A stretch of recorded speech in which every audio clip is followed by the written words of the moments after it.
إنا لله وإنا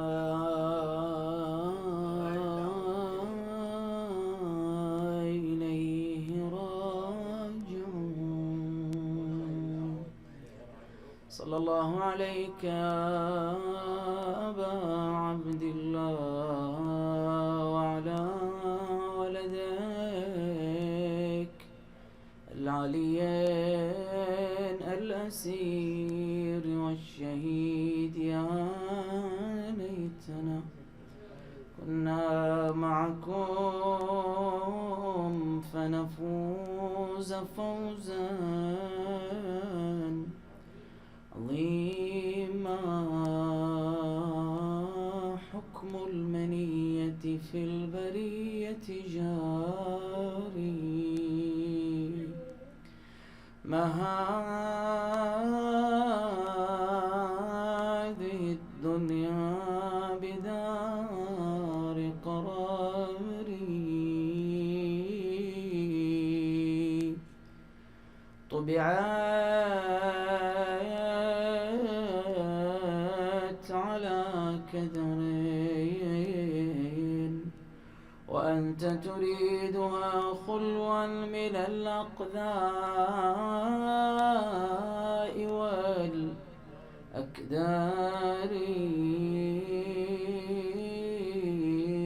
بين يرى الإنسان فيها مخبرا حينا يرى خبريا من الأخبار.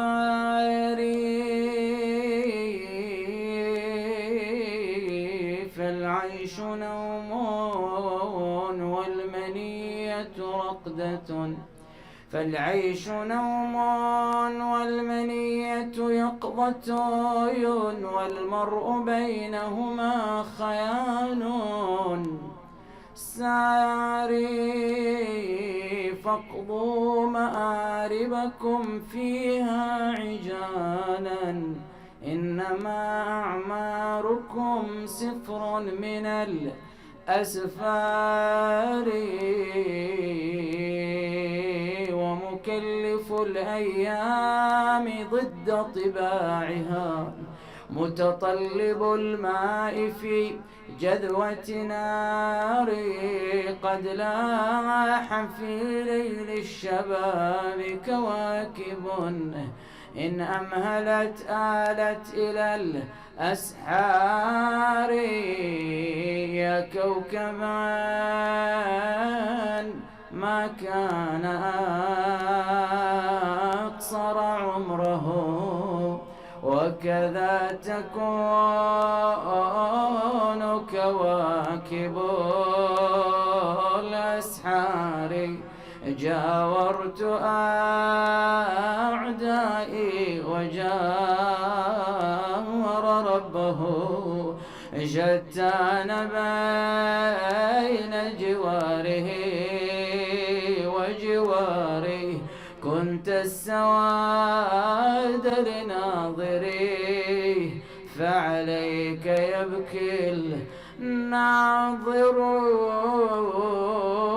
صاحت ألف واسفع لك يا ابني يا شبيه المصطفى، ما بلغ 20 سناك غاب نورك وانطفى.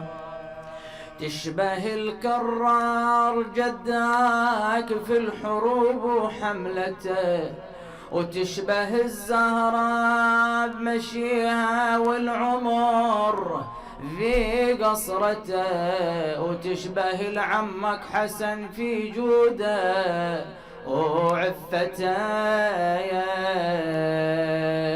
جملة أوصافك جميلة وهلك من أهل العبا. الذي هذه أوصافه شحال قلب أمه وأبوه يرخصوا بالمنية وللأعادي يذبحوا. ما كفى العدوان ذبحه وبالهنادي بالضعاف، صاحبو يهدركني ومن سمع صوته لفه، وصل يم الأكبار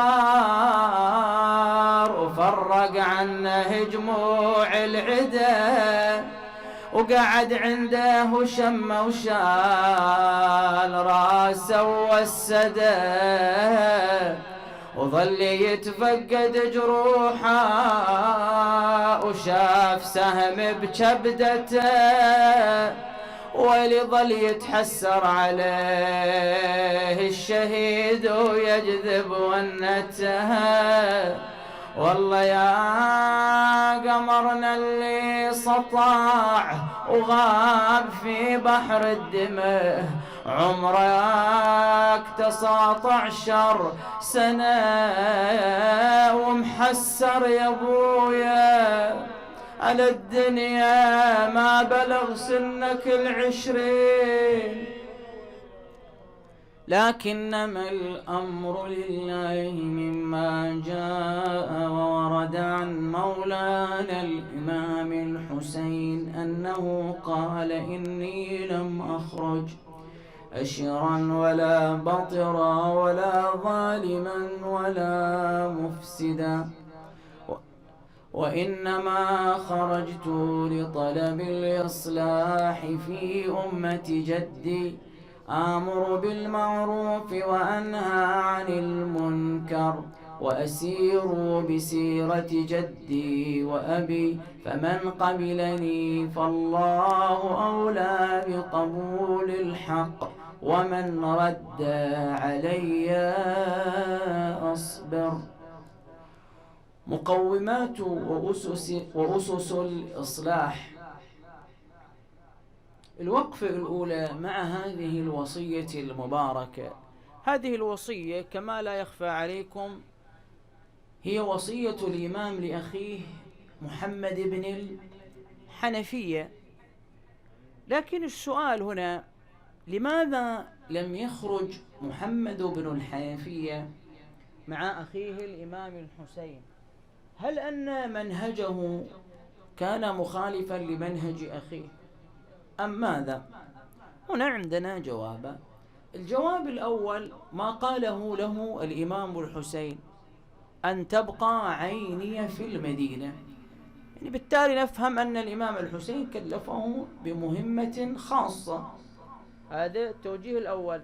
التوجيه الثاني أنه كان مريضا، يعني عنده مرض مانع له من أحسنت في قدمه، مانع له من المشاركة في كربلاء مع أخيه الإمام الحسين عليه السلام. بعد هذه الوقفة نأتي إلى الوقفة الثانية: الإصلاح والإصلاح الديني. ما هو الإصلاح؟ الإصلاح هو إزالة الفساد والإتيان بما هو صالح. زين، هذا الإصلاح في اللغة، لكن ما هو المراد بالإصلاح الديني؟ هل الإصلاح الديني يعني الإتيان بدين جديد؟ يقولوا الإمام صاحب العصر والزمان إذا خرج جاء بدين جديد. زين، تعبير جاء بدين جديد يعني إصلاح ما فسد من أمور هذا الدين، فالدين طرأ فيه البدع والشركيات وغيرها من القضايا التي أدخلها الناس. فإصلاح الدين هو إرجاع الدين إلى حالته التي كان عليها. زين، حتى تتم هذه الصورة وهي إصلاح الدين، هنا لابد من عناصر تتوفر لإصلاح الدين. العنصر الأول هو المرتكزات الإصلاحية، ما يرجع إليه الدين أو ما يرجع إليه في الدين. بعبارة أخرى، القاعدة التي يتقوم بها الدين. دين الإسلام ما هي مرتكزاته؟ ويانا زين، ما أنت ويانا، هذه من أول ليلة لآخر ليلة وأنت تفكر كثير.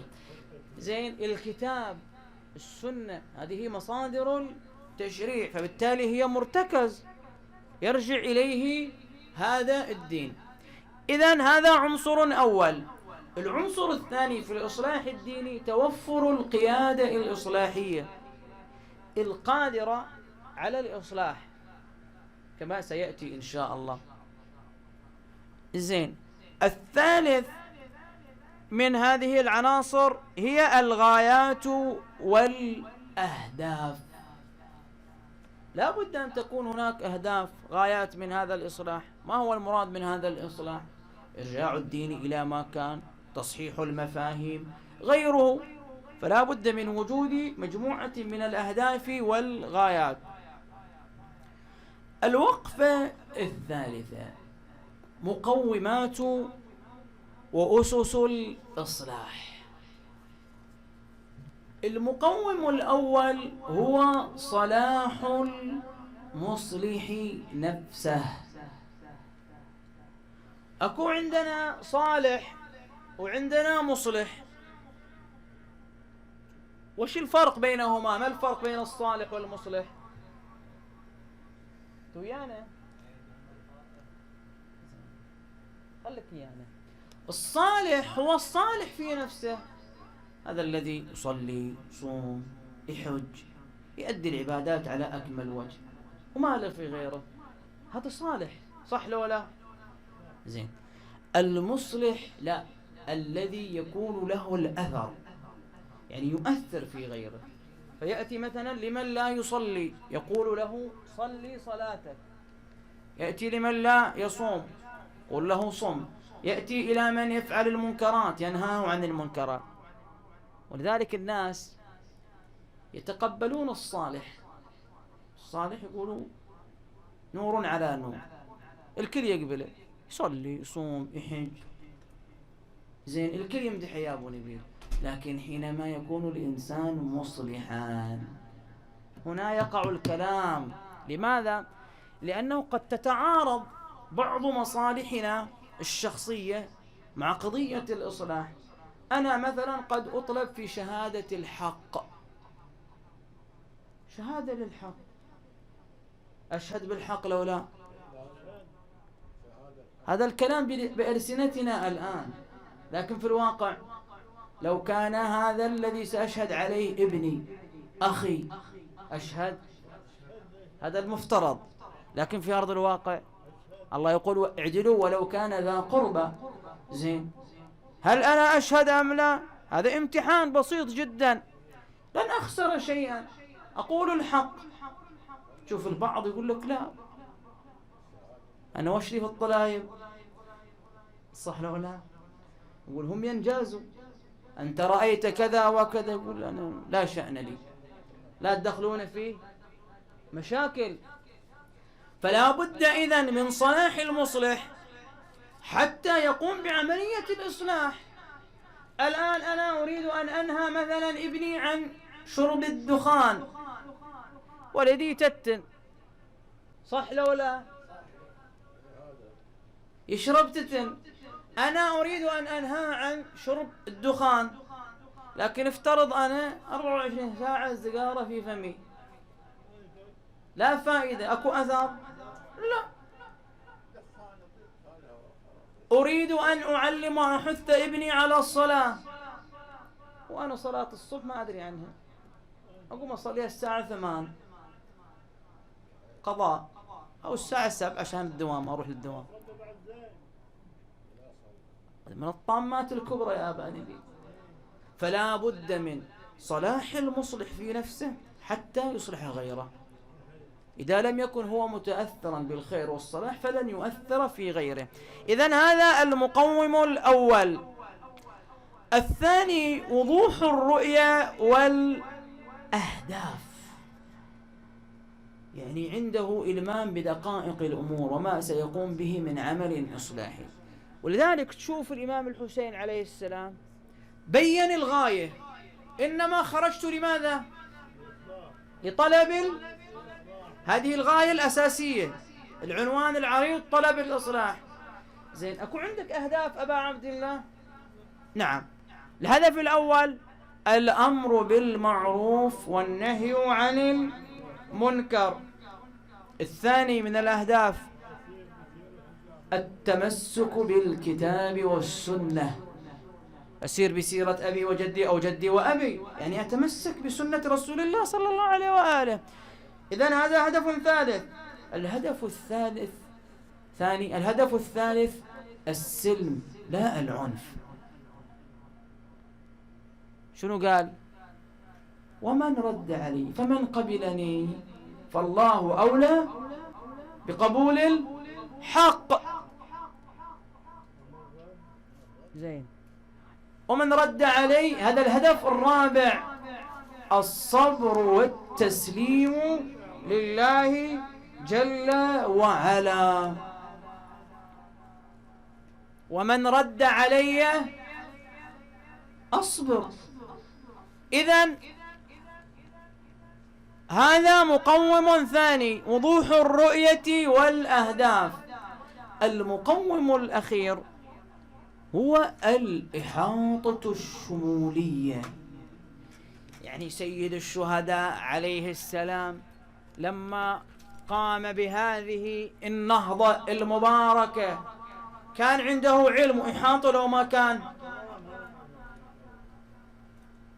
عنده علم وإحاطة بكل مقتضيات الأحوال ومتطلبات هذه النهضة، فكان يسير وفق مخطط إلهي.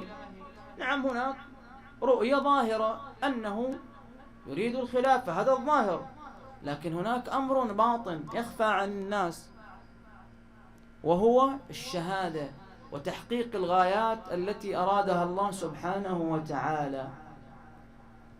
ولكن هناك إصلاح بعد لا بأس أن نشير إليه ونختم به مجلسنا. إصلاح سيد الشهداء أراد الإصلاح الشمولي كما ذكرنا، طلب الإصلاح وذكر شيئا من الأهداف، لكن هناك إصلاح مهم أيضا إذا التفتنا له ينفعنا. وهم نسأل أنفسنا هذا السؤال: هل نحن مع سيد الشهداء أم لا؟ قولا وعملا. نسأل الله أن نكون مع الحسين، وأن يثبتنا الله، وأن يجعلنا في سفينة الحسين. زين، إصلاح النفس من أعظم الإصلاح. الإنسان إذا لم يصلح نفسه ويسيطر عليها بعد لا أثر ولا قيمة لأي إصلاح. فعلا من لم يكن له واعظ من نفسه لم تنفعه المواعظ. إذا لم يكن عندي المحرك الداخلي فلا أتأثر، فلا أستفيد، فلا تنفعني المواعظ. وفعلا الإنسان قد يختبر في أحلك الظروف. تجد علي الأكبر في ريعان شبابه كان عنده هذا الامتحان. مش قد امتحان صعب أن يكون مع الحسين أو مع بني أمية، لا، بقي مع الحسين. قال الحسين: لا حول ولا قوة إلا بالله، بعد أن هومت عيناه وأفاق. قال: مما استرجعت؟ حولقت. قال: عن لي فارس وهو يقول: القوم يسيرون والمنايا تسير بهم، طريق شهادة. قال: أبه أولسنا على الحق؟ قال: بلى والذي إليه مرجع العباد. قال: إذن اسمع جوابه: لا نبالي أوقعنا على الموت، يعني رحنا إلى الموت بأرجلنا، أم وقع الموت علينا، يعني جاء الموت إلينا.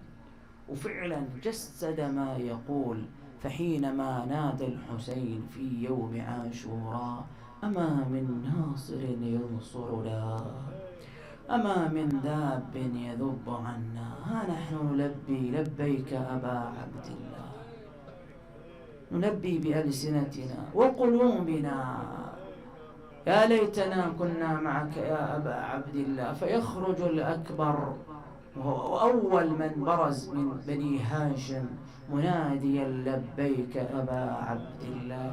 يأذن إليه الحسين فيخرج الأكبر ويجسد البطولات تلو البطولات. ذكر القوم بعلي بن أبي طالب، ذكرهم بحمزة، ذكرهم بجعفر الطيار. وقف الحسين على مرتفع ينظر إلى ولده. هذه ليلة في الخيمة تنظر إلى الحسين، وجه الحسين مرآة لها. ساعة إذ تغير وجه الحسين قالت أبا عبد الله أصيب ولدي بسوء. قال لا لا، ولكن برز إليه من يخاف منه عليه، برز إليه بكر بن غانم. قالت وماذا أصنع؟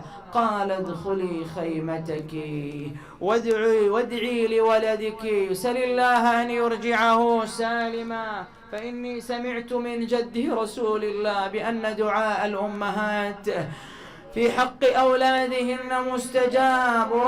وراحت ليلة ودخلت إلى الخيمة. إحنا بعد نوقف عند باب الخيمة ونأمن على دعائها، عندنا حوائج. نشرت شعرها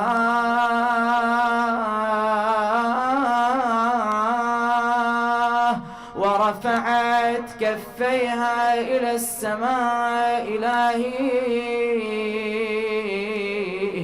يا من رددت يوسف على يعقوب بعد مغيبه، اردد علي ولدي علي السالمة. إلهي بغربة الحسين بعطش الحسين إلا ما رددت علي ولدي سالما. وصارت تتوسل إلى الله، قالت أقسم عليك بفاطمة وبكسر الأضلاع، لأكبر حبيب تسلمه وتردها الساعة. بس ما طلع للمعركة وفؤاد مرتاع، أبكي وأصيح دمعتي بخدي جرية. يا رب يا من رجعت يوسف ليعقوب، وليدي علي ردت رد الليل مصيوب، من قبل من كثر البواكي عيوني تذوب. ارحمني باشوف اشبه خير البرية. بعد اقسم عليك بحيدر طبرة المحراب، والمحسن اللي عفره من عصرة الباب، والمجتبى والذي فاده تفطر ذاب، وبجاه زينب العقيل الهاشمية. أقسم عليك بغربة المظلوم الحسين، وقلب اللي من العطش مقسوم نصين. رد لي علي الأكبر وليدي وقرة العين، بكحل عيوني بشوفته قبل المنية. يا ناصر المختار يا رب العوالم، انصر علي الأكبر على بكر بن غانم، ورده براس الطاغي للخيمات سالم من قبل ما يوقع على الرمضة رمية.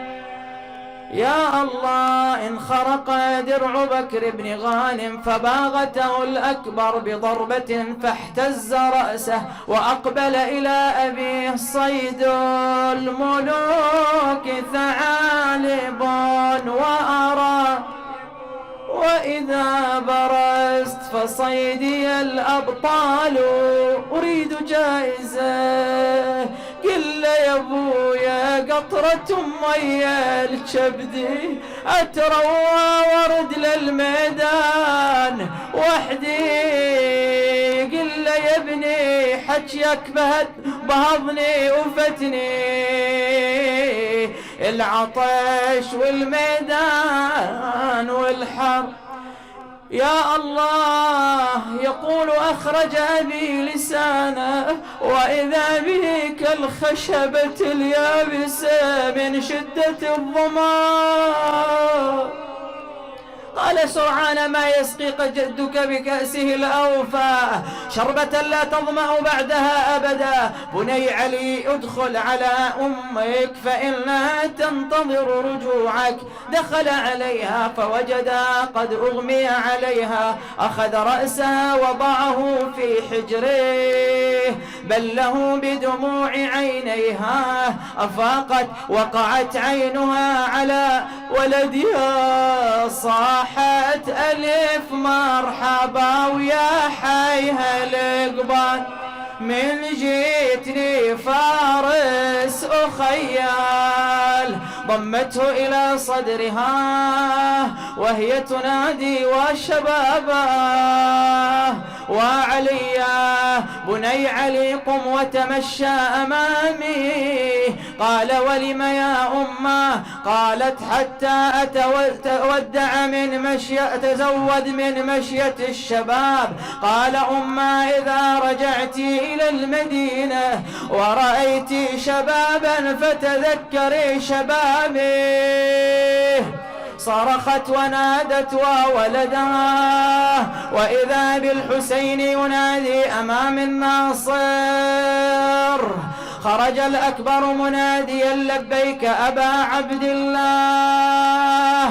يا الله أراد الحسين أن يودع ولده، فأقبل به خلف الخيمات، ضمه إلى صدره، تعانقا طويلا حتى خر إلى الأرض مغشيا عليهما. الله يا ساعة داعى شيبت حتى الرضيع، وافجعت كل الخلايق من شريف ووضيع. يوم أبوه حسين ضمه وتعانقوا وخروا جميع، والسما ساعة داعى أمطر الدم كالسحاب. وحسين نادى اليوم بدر الدين غاب، والنسوة كل من تنادي بصرخة في داعة الله.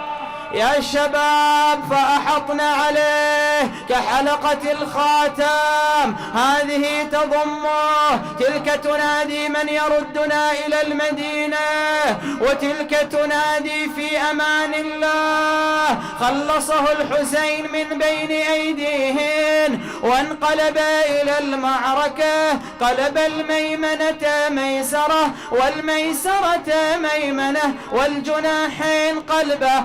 أنا علي بن الحسين بن علي، نحن وبيت الله أولى بالنبي، تالله لا يحكم فينا ابن الدعي. أضربكم بالسيف ضرب غلام هاشمي علوي، تموج الخيل من يقبل عليها، تقول الخيل أبو الحسنين بيها. يا الله قال العبد لئن مر بي هذا الشباب وهو يصنع ما يصنع لأذكرن أمه وأباه فيه. يا علي بينما الشباب يطرد كتيبه، إذ شد عليه الملعون شاهرا سيفه، وضرب الشباب على رأسه.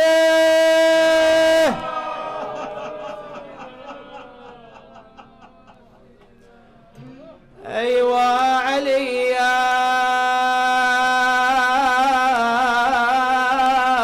وسيدا وشبابا.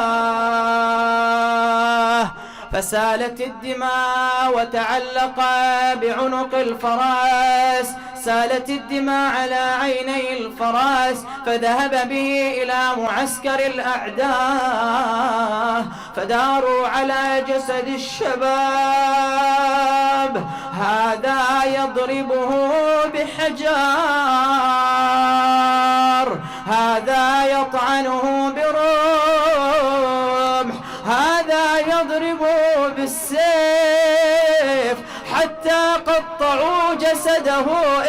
إربا أيوا عليا.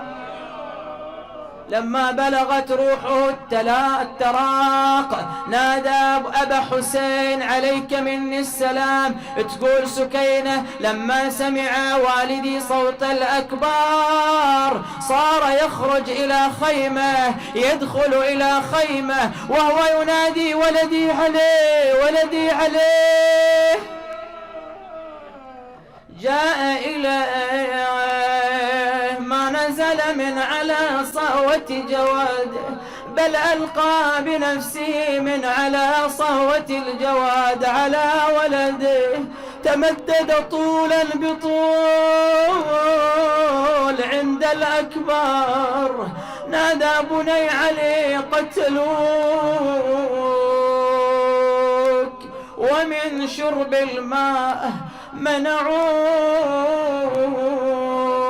قعد عنده شاف مغمض العين متواصل طبر والراس نصين. خرجت زينب تنادي وابن أخياه وعلياه لأن الحسين كاد أن يحتضر عند ولده. فقام الحسين ورجع إلى الخيام يقلها يا زينب علي راح علي راح والله صفاق راحن على راح علي راح يا بوض لمت الدنيا علي وظلمت الدنيا يا علي. وأما ليلى فنادت وداعي وداعي يا ابني ما تقلب يا سبب، وداعي وداعي أنا ما طالب بحقي، وداعي والله قول هذه روحتك وهاي هذه راحتك وهاي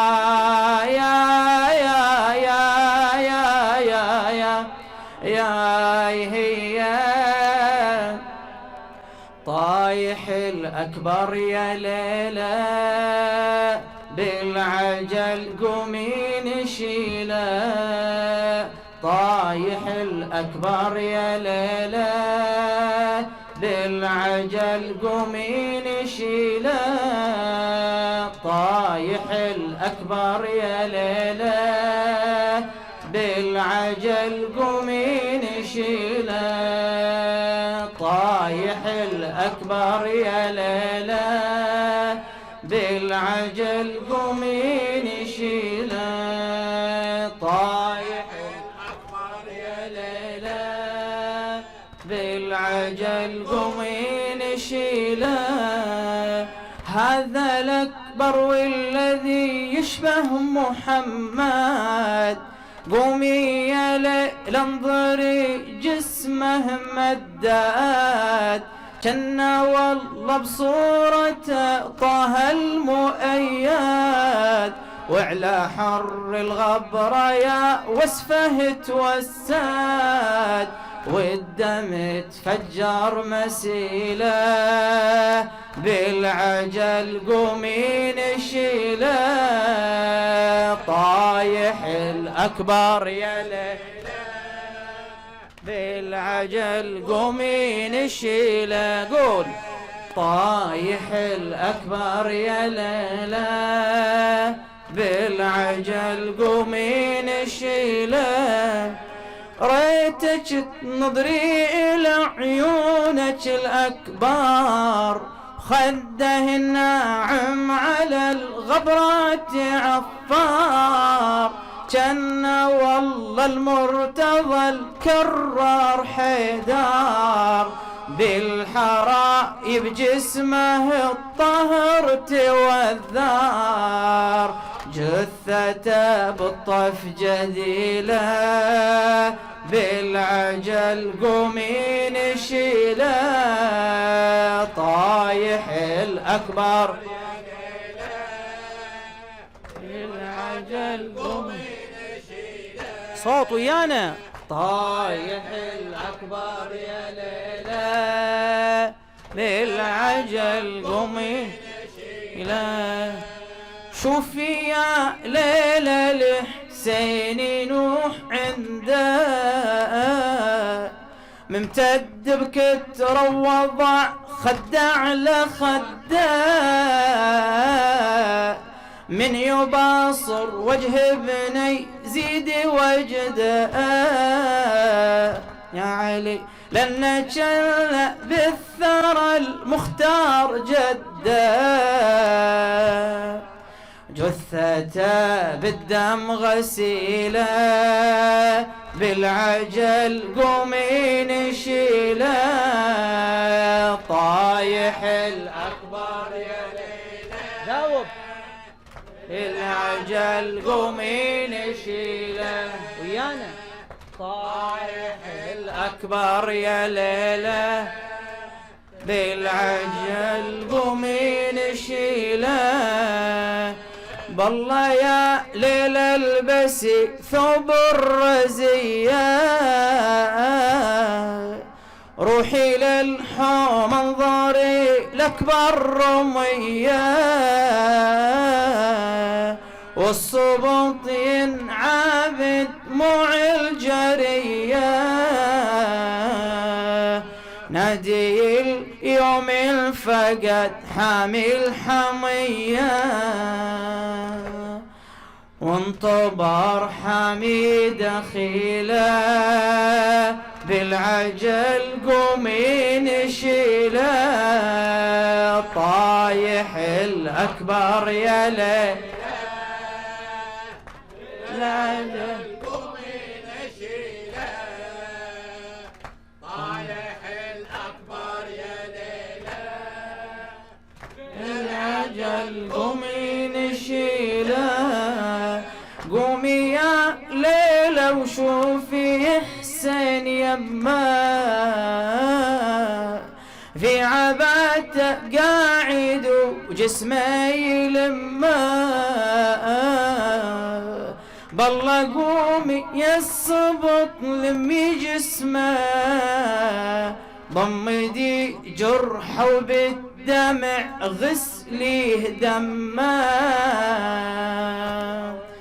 وبعباتك ظللي له بالعجل قومي نشيله طايح الأكبر يا ليلى بالعجل قومي نشيله طايح الأكبر يا ليلى بالعجل قومي نشيله ندري يا ليلى الفجع تبيه